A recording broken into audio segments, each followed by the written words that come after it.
Boris Ravignon, vous n'êtes pas député, vous êtes maire, vous ne voterez pas tout à l'heure à l'Assemblée nationale, mais vous subirez sans doute les conséquences de l'instabilité politique. Dans quel état d'esprit êtes-vous face à cette crise? Est-ce qu'elle vous met en colère?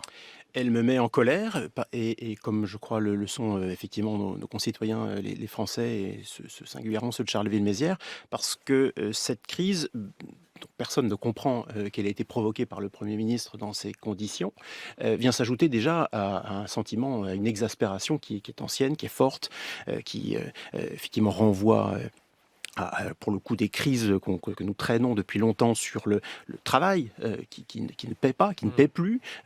Ces gens qui, même quand ils ont un emploi, n'arrivent pas à boucler effectivement, leur fin de mois.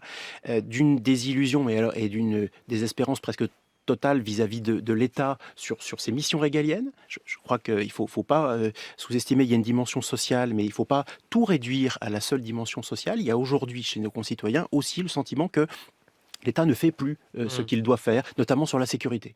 Et qui est, pour moi un sujet, je crois, tragique.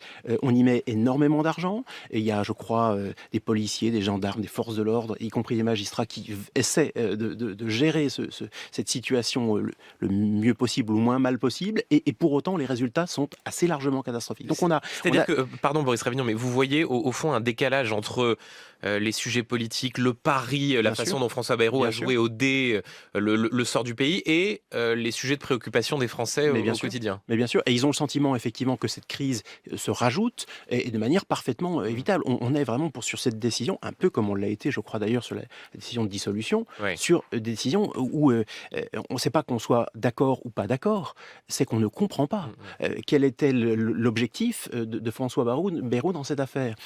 S'adresse aux Français, mais ce sont effectivement, les députés qui vont voter. Mm. La pédagogie, il l'a fait sur la dette, mais pour paraphraser le général de Gaulle, il ne suffit pas de sauter comme un cabri sur sa chaise en disant: «La dette, la dette, la dette». Enfin, tout ça ne mène nulle part. On a vraiment besoin d'avoir une pédagogie sur les solutions, à essayer d'apporter à ce sujet, et là encore, il y a eu peu de propositions.